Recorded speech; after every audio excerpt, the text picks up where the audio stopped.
Hello friends, स्वागत है आपका अपने चैनल डिम्पल स्टडी पॉइंट में। और इस वीडियो में मैं लेकर आई हूँ राजस्थान जीके के मोस्ट इम्पॉर्टेंट क्वेश्चंस जो कि हाल ही की परीक्षाओं में पूछे जा सकते हैं।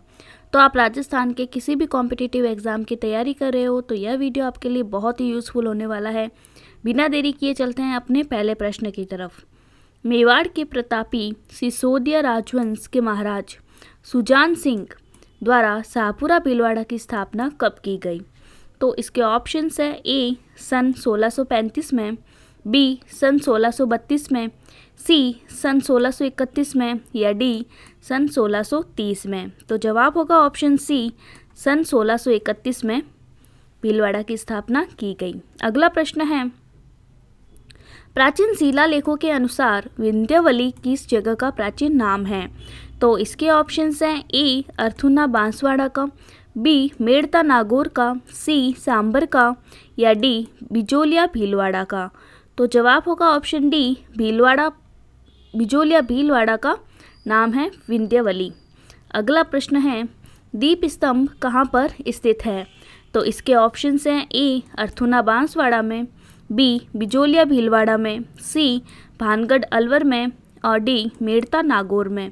तो इस प्रश्न का जवाब होगा ऑप्शन ए, अर्थुना बांसवाड़ा में दीप स्तंभ स्थित है। अगला प्रश्न है, किस किले के पास स्थित रेत का बड़ा सा टिब्बा हाथी टिब्बा कहलाता है? तो इसके ऑप्शंस हैं ए चित्तौड़गढ़ किले के पास में, बी कुचामन नागौर के किले के पास में, सी रणथंभौर किले के पास में या डी पचेवर के किले के पास में। तो जवाब होगा ऑप्शन बी, कुचामन नागौर के किले के पास में। अगला प्रश्न है, चावंड शैली की चित्रकला किसके शासनकाल में प्रारंभ हुई? तो इसके ऑप्शंस हैं जय सिंह के, राणा प्रताप के, राव मालदेव के या राम सिंह के। तो जवाब होगा ऑप्शन बी, राणा प्रताप के शासनकाल में प्रारंभ हुई थी चावंड शैली की चित्रकला। तो फ्रेंड्स, अभी तक जिन्होंने भी इस चैनल को सब्सक्राइब नहीं किया है वह अभी इसे सब्सक्राइब करें। और चलिए चलते हैं अपने अगले प्रश्न की तरफ। वह संस्कार जो बालक को विद्या आरंभ हेतु गुरु के पास ले जाने के समय किया जाता है? तो इसके ऑप्शंस हैं ए यज्ञोपवीत संस्कार, बी नामकरण संस्कार, सी जातकर्म संस्कार या डी विद्या उपार्जन संस्कार। तो वह संस्कार होता है ऑप्शन ए यज्ञोपवीत संस्कार, जो कि बालक को विद्या आरंभ हेतु गुरु के पास ले जाने के समय किया जाता है। अगला प्रश्न है, गुरुद्वारा बुड्ढा जोहड़ किस जिले में स्थित है? तो इसके ऑप्शंस हैं ए जयपुर में, बी जोधपुर में, सी बीकानेर में या डी श्री गंगानगर में।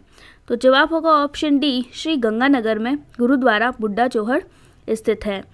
अगला प्रश्न है, राजस्थान में चित्तौड़गढ़ के पश्चात सबसे बड़ा लिविंग फोर्ट कौन सा है? तो इसके ऑप्शंस है बूंदी का किला, जैसलमेर का किला, जोधपुर का किला या जालोर का किला। तो इस प्रश्न का जवाब है ऑप्शन बी, जैसलमेर का किला। अगला प्रश्न है, हुरडा सम्मेलन का उद्देश्य क्या था? तो इसके ऑप्शंस हैं ए मराठों की बढ़ती हस्तक्षेप को रोकना, बी मराठों का युद्ध मराठों से करवाना, सी अपने राज्य का विस्तार करना या डी स्तंभ बनवाने के लिए बैठक करना। तो जवाब होगा ऑप्शन ए, मराठों की बढ़ती हस्तक्षेप को रोकना। अगला प्रश्न है, नागौर का सुहालक क्षेत्र देश भर में किसके लिए प्रसिद्ध है? तो इसके ऑप्शंस हैं बकरी के लिए, गायों के लिए, बैलों के लिए या ऊँटों के लिए। तो जवाब होगा ऑप्शन डी, ऊँटों के लिए। अगला प्रश्न है, लीली, सीरमा और सूकली तथा राकड़ किसके प्रकार है? तो इसके ऑप्शंस हैं ए मेवाड़ में मिट्टी के प्रकार है, बी मारवाड़ में मिट्टी के प्रकार है, सी कपास की फसल के प्रकार है या डी घास की किस्म के प्रकार है। तो जवाब होगा ऑप्शन ए, मेवाड़ में मिट्टी के प्रकार है। अगला प्रश्न है, भारतीय कृषि अनुसंधान परिषद द्वारा राजस्थान में राष्ट्रीय स्तर की अनुसंधान केंद्र स्थापित किए गए हैं। तो इसके ऑप्शंस हैं ए डेगाना नागौर और केकरी अजमेर में, बी तबीजी अजमेर व सेवर भरतपुर में, सी सेवर भरतपुर व जयपुर में या डी इनमें से कोई नहीं। तो जवाब होगा ऑप्शन बी, तबीजी अजमेर व सेवर भरतपुर में। अगला प्रश्न है, वनवासी छात्रावास की स्थापना किसने की? तो ऑप्शन है बलवंत सिंह मेहता ने, हरिभाई शास्त्री ने हीरालाल शास्त्री ने या विजय सिंह पथिक ने। तो जवाब होगा ऑप्शन ए, बलवंत सिंह मेहता ने वनवासी छात्रावास की स्थापना की थी। अगला प्रश्न है, जय हिंद समाचार पत्र का प्रकाशन किस शहर से होता था? तो जयपुर से होता था, जोधपुर से, बीकानेर से या कोटा से। तो जवाब होगा ऑप्शन डी, कोटा से। अगला प्रश्न है, विद्यार्थी यूथ लीग की स्थापना किसने की? तो इसके ऑप्शंस हैं ए, टीकाराम पालीवाल, बी, विजय सिंह पथिक, सी, देवी शंकर तिवारी या डी, कुंज बिहारी मोदी। तो जवाब होगा ऑप्शन ए, टीकाराम पालीवाल। तो फ्रेंड्स, आपको सभी प्रश्नों के जो उत्तर है वह मुझे कमेंट बॉक्स में लिखकर बताने हैं ताकि आपको पता रहे कि आपकी तैयारी कैसी चल रही है। चलते हैं अपने अगले प्रश्न की तरफ। बाबा नरसिंह दास के सहयोग से प्रकाशित पहला हिंदी पत्र भारत तिलक कहाँ से प्रकाशित हुआ था? ऑप्शन है अजमेर से, झांसी से, मद्रास से या कोलकाता से। तो जवाब होगा ऑप्शन सी, मद्रास से। अगला प्रश्न है, प्रज्ञा चक्षु के नाम से जाने जाते हैं।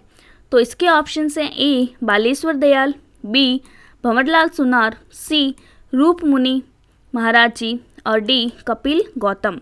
तो जवाब होगा ऑप्शन बी, भंवरलाल सुनार जो है वह प्रज्ञा चक्षु के नाम से जाने जाते हैं। अगला प्रश्न है, प्रथम विश्व युद्ध के बाद में अजमेर में हुए बहिष्कार आंदोलन का नेतृत्व किसने किया?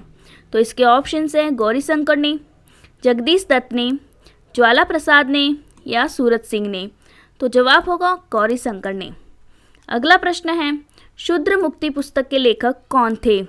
तो इसके ऑप्शंस हैं ए, अर्जुन लाल सेठी, बी, रघुवर दयाल गोयल, सी, जोरावर सिंह या डी, प्यारे राम। तो इस प्रश्न का जवाब है ऑप्शन ए, अर्जुन लाल सेठी। आज का लास्ट प्रश्न है, ब्यावर में सनातन धर्म विद्यालय के संस्थापक कौन थे? तो इसके ऑप्शंस हैं हरिभाऊ उपाध्याय, राम नारायण चौधरी, गौरव सिंह या दामोदर दास राठी। तो जवाब होगा दामोदर दास राठी जो है वह ब्यावर में सनातन धर्म विद्यालय के संस्थापक थे। तो फ्रेंड्स, इन प्रश्नों में से आपके कितने प्रश्न सही हुए यह मुझे कमेंट बॉक्स में लिखकर बताएं और इस वीडियो को लाइक, शेयर और सब्सक्राइब जरूर करें। धन्यवाद।